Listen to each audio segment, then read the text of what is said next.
Welcome back, everyone, to another episode of Puzzled Minds podcast. Today's guest is Dharma, so please give him a warm welcome. Oh, yeah, you can say hi. Uh, oh, I feel, what's up, I feel, guys? I feel like we need that sound effect that has like the automatic audience clap. Oh, yeah. Well, here you go. Canned laughter here. Yeah, I don't know if you can hear that, but today's topic is brought to you by the letter V for vulnerability, specifically male vulnerability. Shout out to Craig for proposing this. He had said that if we do this topic, we do have to at least give him a shout out. So here's your shout out, Craig. Today, we'll be talking about society and how it defines masculinity, and maybe, is it time for a change on how we look at it? So I kind of want to start it off with, I was looking at this topic and I was like, I don't really know where to start with this. And so I thought it would be best to kind of like define, or not even define, just give examples of what is an acceptable time to cry. And so, you can think of like 3 or 4, I guess, monumental times where you can cry, whether it's like a death of a loved one, a pet, baby delivery, maybe proposal, and a wedding. Like, I feel like those are the main dude, things. for sure. Like when I proposed to Mo like a month ago, like I was trying to fight back those tears when I was reading her my little spiel. Yeah. And, that was real. Yeah. It's, for those that were attending my wedding, for whatever reason, I guess it all balled up. And right when I saw my wife, like I just started crying. But no one gave me shit for that. They were just like, damn, that's pretty fucking beautiful. I think it's a universal rule that like all men like because we have like rules when we're allowed to cry. I think it's a universal rule that like when it comes to like marriage, like you can cry for whatever reason, Yeah. like especially your bride. It's almost like I think people almost look at it in terms of if you don't cry, that's kind of like off-putting as well too. Like if you just look at your wife, your future wife to be and be like, all right, well, let's do this. Peace out. Sociopath. Yeah, people are kind of like, he didn't cry at all. If anything, he was laughing. Yeah. So, that I feel like that's, and well, I guess, when we listed all those things, those are kind of quote acceptable things of where you can cry, but anything out of that is kind of a gray area per se, and kind of like an archaic way of how you look at things. Because society kind of creates its own guidelines on what is kind of like appropriate behavior for men and women. And, particularly with like Western society, we have this like kind of notion that men should be kind of self-reliant, strong, confident, and which I 100% agree with that. But, I think it's just, you can be all those things though and still be, a vulnerable emotional being. yeah, I think to your point, the issue is that we're like, especially Western society, we're stuck on this thing that you have to be almost like a movie-like character to be considered masculine. And I think that's the issue because it does come with like maybe emotional, like someone's emotional growth being stunted. Because I think for certainly, at least I know my emotional growth like definitely was stunted for years as a result of the way I saw things. And that kind of was based off the environment where I've for a long time viewed crying as like a sign of weakness. That's how I associated things with. But that was also because I'm like, you see someone like, I don't know, like John Wick or, Jason Momoa or all these, ideals of masculinity. And you're like, would these motherfuckers cry? And then you sit there and look at yourself and you're crying for whatever reason. And then it becomes a thing where now you almost are repressing it. And then that becomes a whole unhealthy thing to begin with as well, too. So you start almost regressing. That's a huge issue that's going on right now is the repression from what you're mentioning. And you take a look at what's going on in the last, I don't know, 10, 15 years where we didn't have it before that, but you've got all these, young males coming out that are repressing their feelings and they're shooting up places and things like that. And it's like, well, maybe we do need to examine what's acceptable for men to embrace their feelings and show their sensitive side, because maybe it is a whole mental health issue.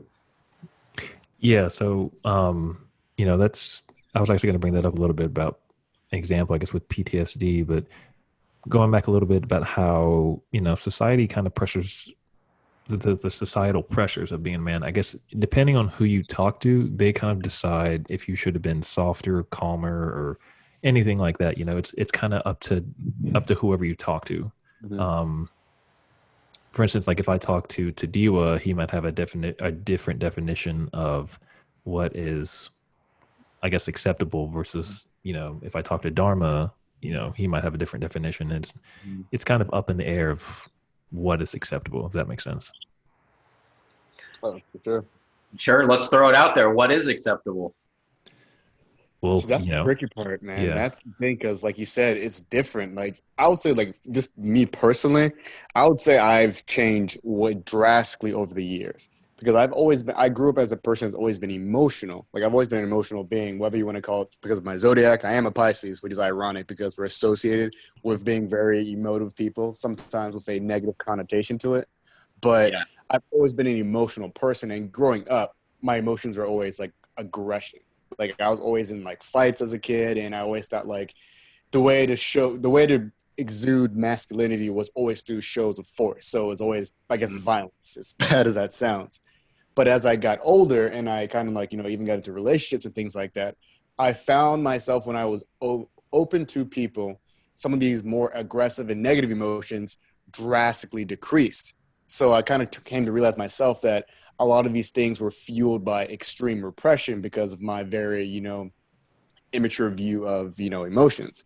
So that's what happened with me, but it took a long time of like, even like crying and stuff like that. That, like, going back to that, that was a hard thing for me. Like as a kid, I was always like a cry. Like I'll be in a fight and like crying at the same time. So I'm like whooping ass and like crying, which is a very weird thing. So it's like, I'm not showing weakness, but at the same time, the way the emotion is coming out is just coming out in that form. But I've learned over the years through like, I've had people in my life that have like cared about me, whether it's, like platonic friendships or romantic, partnerships. It's just kind of allowed me to be more comfortable with being emotional, but I still do myself, admittedly, am kind of sensitive about it and it depends who says it. Like if a woman calls you emotional, it's kind of different than your friends. Cause I feel like all guys, we're kind of assholes to each other, right? Oh, Like definitely. Yeah. yeah, like if you're having a bad day and I'm like, oh, dude, don't be a bitch, whatever. It's like, well, it's easy for me to say that because I'm not having a bad day. You're having a bad day. So we Dude, shoot the man the shit. fuck up. Exactly. It's like, man, the fuck up. Like, all right, so not have emotion? Okay, cool. But if a woman says it, it depends on how it is. Because sometimes I think a lot of men, they fear women saying that because if a woman calls a guy emotional, it's almost an emasculating term where it's like, this dude's way too emotional. It's like, well, we're supposed to be emotional, but at the same time, it's been used as like a sniper bullet, which I think a lot of men fear getting hit that bullet. So now you have some men that, repress more or less. Absolutely. And I really think that goes back to the whole, like, well, you've got, alpha males, then you've got beta males. And it's the fear of being judged by the alpha males and being struck out of society. Like you look at the Spartan society where they threw out the weak and they only kept the strong. It's like you want to maintain that, broad chest. You want to be that strong male individual because you go back to the Stone Age where the men or males generally were the ones out hunting the giant mammoths or whatnot, the hunters who brought home the meat, and the women were the ones who, cultivated the fire and made sure there were berries to, supplement the meat and take care of the children. So there's been gender roles throughout society that have been questioned up until now. And it's like, well, now it's a little bit more acceptable to do whatever the fuck you want. Whereas maybe 50, 70 years ago, you were like cast out of society and be like, oh, you're not a real man. You can't provide for your household. You can't take care of your wife and your kids. Who the fuck are you? Yeah, you're 100% right. Yeah, it definitely is that because back then they're throwing babies off cliffs that showed a sign of weakness, Literally. So it's interesting because that's the thing about as well too now, like aesthetics and masculinity also used to be a thing that are fused together like maybe like 10, 15 years ago. And it seems like now they're starting to separate as well too, like how you look. At least in my opinion, how you look has nothing to do with your masculinity. But, go back 10 years ago, that it was 100%, they're synonymous, like big bushy mustache, like big barrel chest, the guy that like probably like drinks 15 tequila shots can still, have a good time. Like all those things that have nothing to do with like being a man or associated with being a man versus now where I think they're starting to be split, but we're in an era now where it needs to be redefined because mean, masculinity, because and also as well too, masculinity used to have a lot to do with your sexuality. Yeah. That's Right. the They're thing. like, oh, you're a fruit, you're a pansy, you probably like other men, like if you're that type of way. Mhm. But And you have it's not some men that necessarily are homosexual that are literally more masculine than heterosexual people. oh yeah, totally. So that means masculinity right now is in a flux where we probably should redefine it. Yeah, and this is kind of like you were talking about how the narrative is just be a tough guy, and so I kind of want to go kind of side tangent on male vulnerability and kind of like mental health. So I guess we could talk about PTSD and male vulnerability. Some guys, I guess, experience some PTSD, and their way of coping is maybe through emotional avoidance, holding in their emotions and just capping it. And then what's the benefit of that? Where does that end? Yeah. It could, to the point where it just boils over and then something happens. Like, that's a very extreme case. But that whole mentality of just shut up and deal with it, be tough, like that's another, I guess, issue when you have to deal with PTSD and then the society pressures of male vulnerability, Mm-hmm. So true. Yeah. So it's a very weird thing, I guess, to look at when you look at both. It's a weird thing, but I mean, not to make men victims, but like being men, we've kind of been cast aside by like society in terms of like how we're supposed to express our emotions. Because I know a lot of times you tend to see people like, when it comes to especially like dating like that, women want man that's masculine at the same time a man that also is, sensitive with particular things.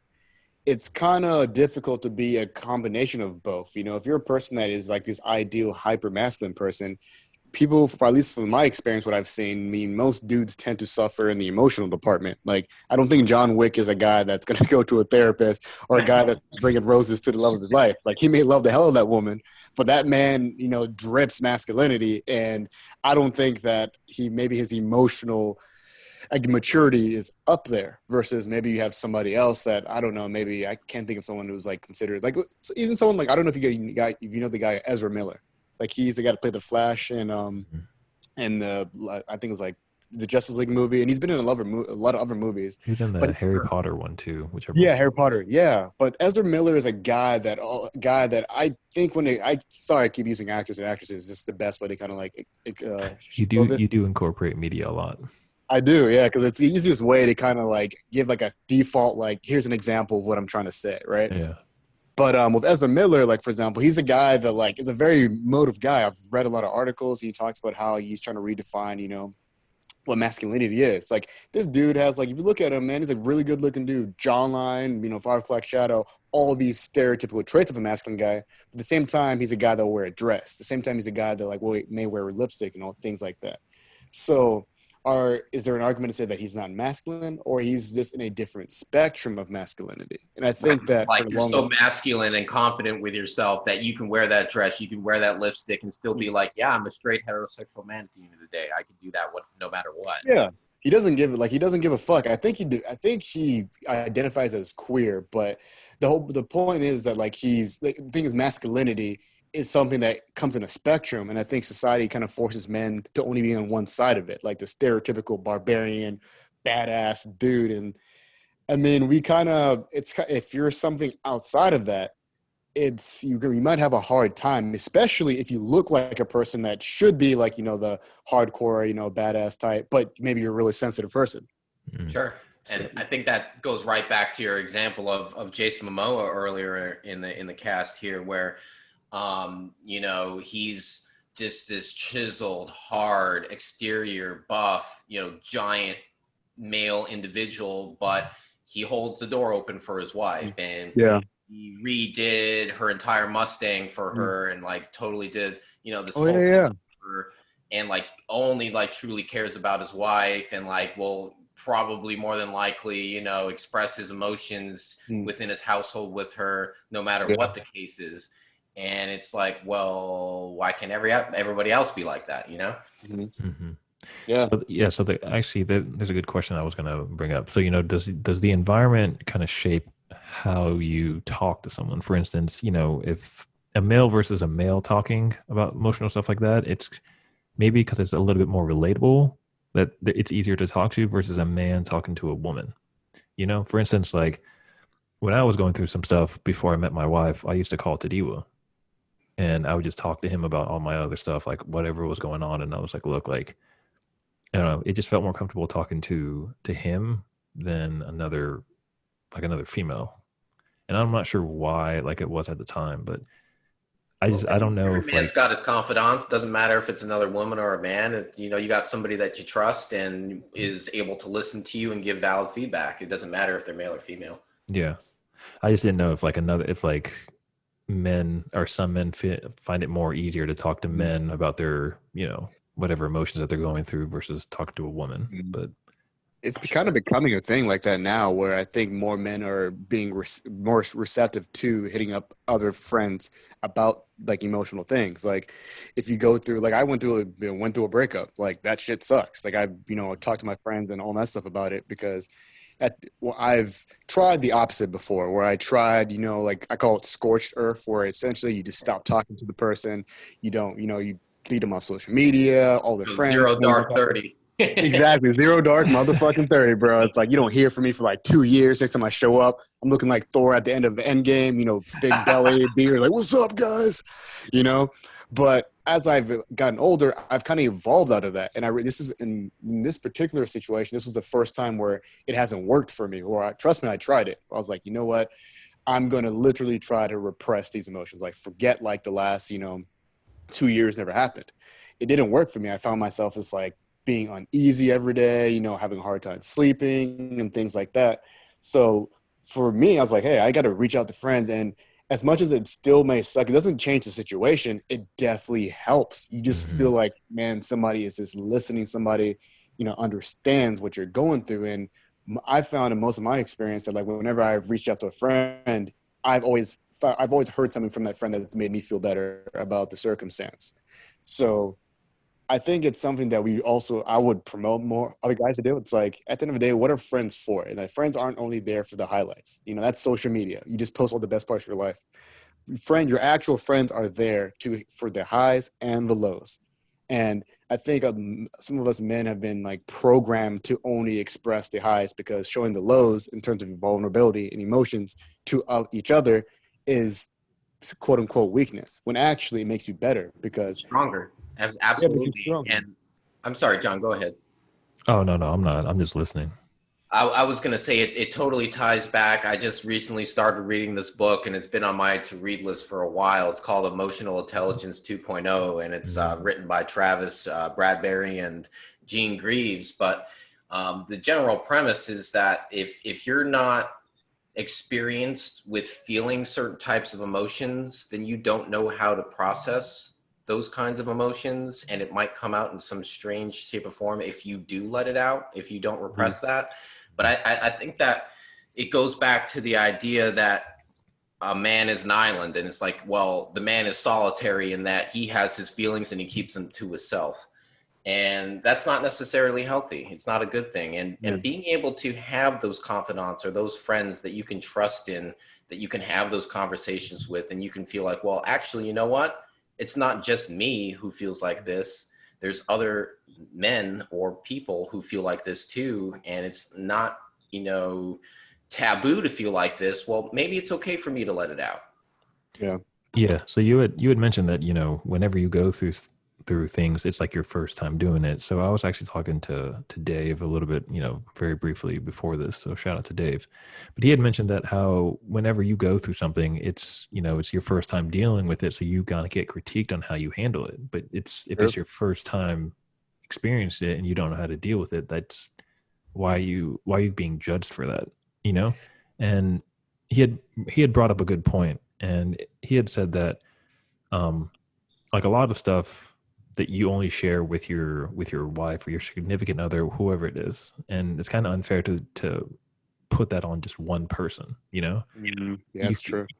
like I guess spreading out I don't want emotional to weight. say, yeah, I don't want to say emotional weight or emotional burden, but Mm. you know what I'm saying? Like just spreading Yeah. out that emotional, I don't know. I don't know what the word is. I'll have to think about it, but Yeah. just, you know, Emotional burden is fair. Yeah, I Yeah. would say that's fair. so yeah, you know, it's a lot of, I don't know if a lot of people rely on their wife, for, you know, their emotional support. And you have some people that they don't even talk to their wife. So, you know, Yeah. there's people that just bottle it in. It's just, Donald Draper. Yeah, exactly. Like just like no, nothing affects them. Like, but that's the problem though. Like people like Donald Draper don't exist like in real They don't. life. You know? It's not Like real. they don't. And you can. That's the thing. I think a lot of times are. I don't know. Maybe is it our role models or whatever the case is. But like I think there's nothing wrong with it. If you get married to somebody and you said that until death do us apart, I want to be with you forever. Why would you not share the majority of aspects of your life with that person? I don't understand why us dudes think like I'm not gonna talk to my wife about that. Why the fuck not? Like you should express your emotions, even if it has nothing to do with them, because in some shape or form, if you aren't doing well and you're not happy or healthy, it's going to affect them. Mhm. So by not expressing, I mean, I think you're actually doing yourself a great disservice because you're going to eventually comes out like no matter what you try to do, whatever you're feeling, if it's a negative emotion or even a happy one, it comes out in some shape or form. The unfortunate thing about negative emotions, when they're repressed, it's essentially the powder keg theory, where Oh, basically, no matter how it may be little things, maybe like rough time, you're not enjoying your job, or maybe it's something like I don't know, like something terrible happened to you, but you don't want to express it because you're fearful your wife might look at you as weak. If that is the case, you might be with the wrong person because Mhm. you're supposed to be with a person that embraces all of you, not just your highlights.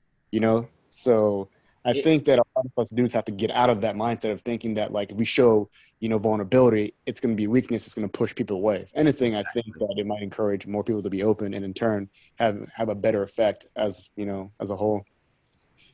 exactly. And I think that ties back to the fear of being judged. It also can possibly relate to a low self-esteem, where it's like, well, I don't trust this person to be able to handle it in the way that I want them to handle it. Well, True. that's the whole point. You share that with Mhm. them, and you're out in the unknown. You're naked with your feelings, and you're not sure how that's going to be taken. And being with that type of individual, as we're saying, your wife or your significant other that you've taken vows with, where to the point where it should be, well, why not lay out everything in the open? Yeah. Um, and not everybody has that individual, that internal confidence where they can say, Mhm. well, yeah, this is how I actually feel about this, and it really tears me up, or Yeah. whatever the case may be, Yeah. and being able to have that confidence and that conversation with, whether it be your significant other or even a stranger, or a counselor, or the whole deal with, you look back at like the series The Sopranos, and True. the controversy of, this big macho Italian guy has to go see a therapist. Why the fuck do you got to see a therapist? You're a mafia boss. You handle your shit. Why can't Yeah. you just power through it? Well, I got to go see a therapist because I got to handle this other shit that I got to deal with, and I can't Mhm. trust my wife with it, and whatever. Yeah. And it's that male insecurity.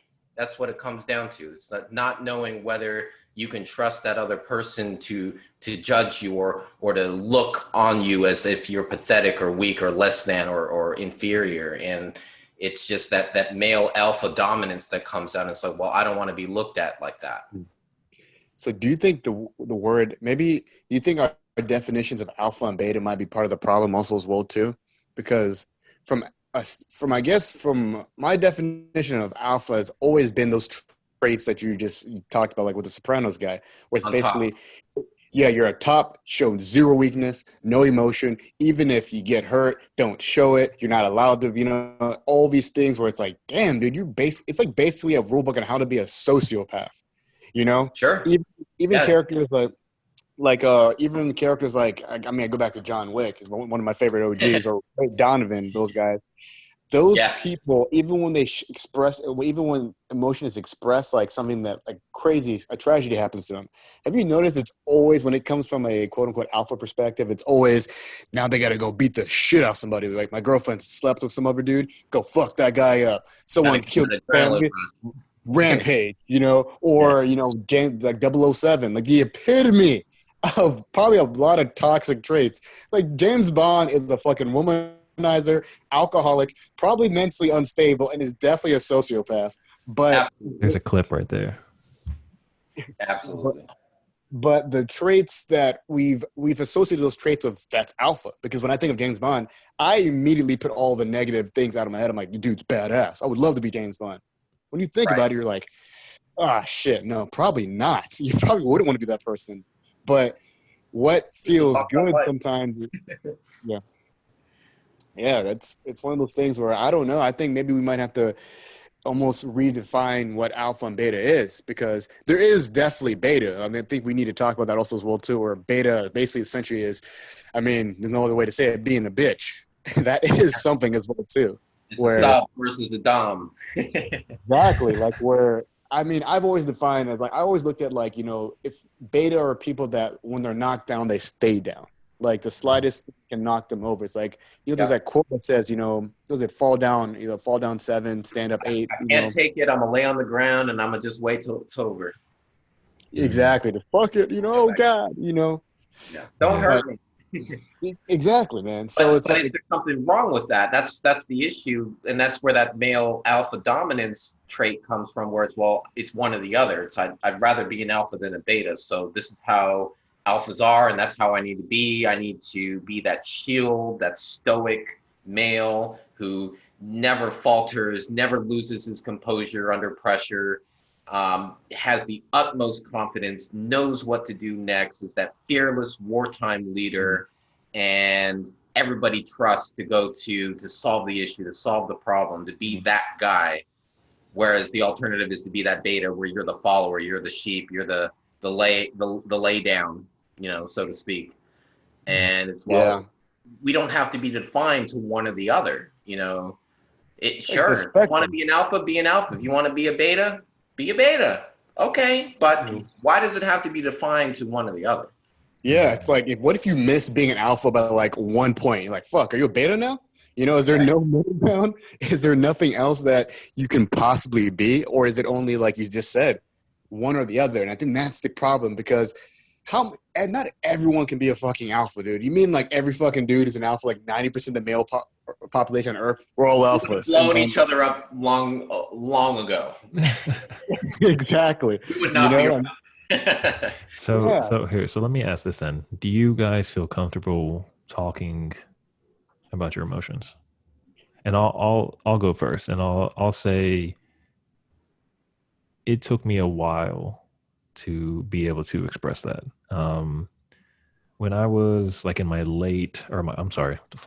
my early 20s, you know, I kind of wore my heart on my sleeves. So everyone fucking knew what it was. I tried to be the center of attention, all that stuff, and just my emotions were out there. But, you know, life happened, and I kind of like shuttered in, and all my emotions were kind of just bottled up. And now it's kind of been like a slow process to not show have my heart on my sleeve anymore, but more so of just being a little bit more open and more receptive of talking about my emotions, whether that be with my wife or with Tadiwa or whoever it is. You know, it is like a slow process, and I'm not saying that it's overnight. Like you just say fuck it, you know, you just talk about all your emotions. It's not, for me at least, it's been an ongoing process, and it's not a full completed process yet, but I feel like I'm a little bit more in tune with my body, if that makes sense. Yeah. You know? Absolutely. I think it comes from a place of needing to be able to trust. Mm-hmm. And if the trust is there, whether it be a male, a female, a husband, a wife, a friend, a stranger, it comes down to the fact whether that male feels like he can trust in not being judged, not being taken for granted, or being biased or prejudiced and say, oh yeah, you're weak, you're nothing, or you know what, actually, let's turn that around. You know what, actually, you're a strong individual. You know, you can handle your emotions. You can speak up and you can vocalize about what's going on in your head, what's going on in your heart. Mm-hmm. So it all is I think it goes back to a societal issue where it's that mob mentality where people are like, oh yeah, he's weak because he can't do that. Where everybody else is like, well, I wouldn't, I personally couldn't do that because I don't have the competence to do that. So yeah, it's let's jump on that guy and call him weak so that we don't look weak, Mm-hmm. Yeah. Yeah, true. It's like uplifting yourself by putting other people down. Yeah. Yep. Absolutely. Yeah.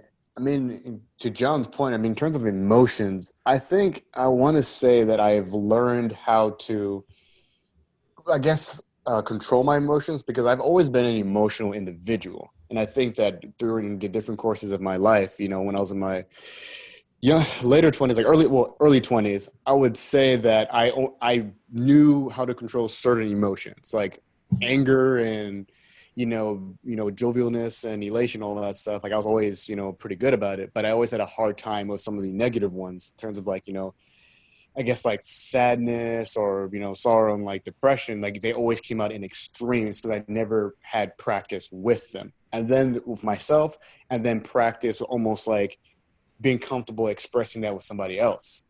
I personally took leaps and bounds and, I guess growth with being in a relationship. I think that I had a hard time doing it by myself because I think I always put myself in situations where I never had to deal with it. Like I was always, out, drinking, having a good time and stuff like that. So I didn't have to deal with it. If something made me like sad, I would immediately find a way to jump to the opposite side of the spectrum and be like, okay, I'm not going to deal with this crap. I'm going to go out, do Go to something. the drink. Exactly. I go to the Yeah. drink, and that was something for a very long time. That was like my vice, where it eventually became an issue for me because when I did have to deal with those emotions, they would come out and the floodgates would open. It would be like something and some small thing, but I've had 20 things backed up behind it and the floodgates would open. Yeah. And I think when I was in a relationship, the thing that I really enjoyed about it was the idea of saying I can be my 100% self with somebody. Because to your point, I was insecure and feared judgment about the negative side because I'm like, I guess I had an image that I subconsciously was trying to maintain. I was like, well, at the end of the day, I don't care if I only get to be 60% of myself most of the time because at the end of the day, the other 40% I can handle by myself. But as you get older, you realize that no, you need to be your whole self. Otherwise, what you don't deal with eventually is going to turn rotten. And it was difficult, I mean, being 29 now, I know a lot more about myself I learned a lot more about myself through tragedy and sad, dark times than I have during good times. And I think that once you kind of accept your emotions, you can at least take the step to, learn how to deal with them because that's half the battle. Half of us don't want to deal with them. Like I don't want to deal with like even right now, like going through like a breakup and all my stuff. It's like, do I feel the best? No, I don't. Currently, but it's one of those things where talk to me 10 years ago, man. I don't even know where I'd be. I might be fucking blacked out, drunk somewhere. I might be mad somewhere. I don't know. I might be fucking crying. Who knows? But it'd be all over the place. Versus now where I'm just processing this one emotion, and when I'm over it, I'm over it. Right. And the time it takes is the time it takes, and I've accepted it, and that's something that I think is emotional growth. But a lot of times, I think a lot of guys don't want to deal with that. They kind of just dance around it or jump around it, and that's why you end up sometimes with man children, where you see some people are like, 40, 50 years old, still acting like they're back in college or don't know how to deal with things. Live the golden days. Exactly. Glory. Yep. So I think it just depends on the person, but I would advocate for all dudes to get in touch with their emotions. Doesn't mean fucking break down every time something happens, but process the emotion however it comes out, process it. And if you do that often, you eventually won't end up being something extreme. You end up being something that's refined, and you probably streamline how you deal with things. Yep. And so goes back. Go ahead, John. Sorry. Well, yeah, I was just gonna say, this is kind of like a two-way street too. We had mentioned something about this maybe on an earlier episode about how if you do something, maybe it'll catch on. For instance, we haven't really explained there's I'm going to go on a side tangent, but we didn't really explain like why we had our name. But long story short, we were playing a game on how much you would do, how much would it take for you to do a certain act. And the reason why I bring this up is because, once someone had submitted an answer, other people started to feel more comfortable and say their answer. And I think you can kind of relate that with, you being able to express your emotions. If someone else sees that it's okay that you were feeling comfortable with talking about your emotions, maybe someone else will kind of either feel a little bit more comfortable to chime in. It's kind of like what is the word? Icebreaker. Icebreaker, or it's not a mimic, but yeah, I guess it is an icebreaker, but they would feel more comfortable, and then it's a catching on thing. I don't know. Yeah, exactly. I know what you're saying. Essentially, like, if one person shows like the courage to do something, it might encourage other people to do it. Like, like even on that rooftop when we're in New York, for our viewers that don't know the story, essentially, we're gonna say it today. It was, how much money would it cost you to sleep with the makeup artist Jeffree Star? And if you guys haven't seen what Jeffree Star looks like, Jeffree Star is a very interesting looking individual. He's like, I don't even know what species this man is, but this dude is gracious. He's outrageous, right? But the funny thing about it was that people started, the more honest everyone in that conversation was, the more it became contagious. Obviously, everyone started with outrageous numbers. Oh, it would cost me $10 billion to do that. That number, by the end of the night, got down to I think it was what, 3K? It was like that. Yeah, it wasn't even that bad. I'm pretty sure even that number was a lie. I'm pretty sure it's if there weren't fear of judgment, probably like $100. But the point is that people were more honest when everyone else is more honest. So, if other males are more vulnerable and express their emotions, you're going to find other people that are doing it. And I think it starts with some of these people that are I guess I wouldn't say, I don't know, icons or people in these positions of power that, it will exude these emotions. Like, I know for me, Joe Rogan's a person that's had probably a significant influence in my life, admittedly, because this guy has been a person where it's like, if you look at him, you probably think Joe Rogan is just a stereotypical meathead, douchebag, all that stuff. But this guy's a super philosophical human being. Also, this guy's a UFC commentator. He can tell you how to break a man's neck in 10 seconds. At the same time, he can tell you how to can tell you how to open your mind and expand to different ideas, and also at the same time can tell you how to change, process emotions. And I think when you see somebody that looks like they should not be able to process all these things and actually understands all these things, it encourages other people to do other things. Right. And that's how it started with me as well too. So. And Ted, it's exactly your point. You look at our current society today. You look at 2020. You look at the meme culture that we have, and then you take a look at the red table with Jada Pinkett Smith and Will Smith, and the fact that Will Smith crying became a meme of 2020 just goes to show you how vulnerable male masculinity is today. Very true. Very true. That is a good thing to end on. I guess the whole thing is, check up on your friends. You don't really know what they're going through unless you ask, and whether they are open to it or not, at least just having that option that, if they ever do need to talk to someone, that there's someone there to talk to, check up on your kings, all that stuff, just make sure that they understand that there is someone there that will be there for you if you ever do need that help. And it starts with us, at the end of the day too. You tell your friends, hey, look, it's okay to tell your friends, hey, look, I love you guys. I love you, bro. Whatever the case may be. It's okay, I love you guys. Express your emotions. Like a Johnny Meaty's like, I love you guys. Yeah, I love you guys. Okay, I didn't say it like that. I said I love you guys. Very calm. You said it with a perfect execution. Yeah.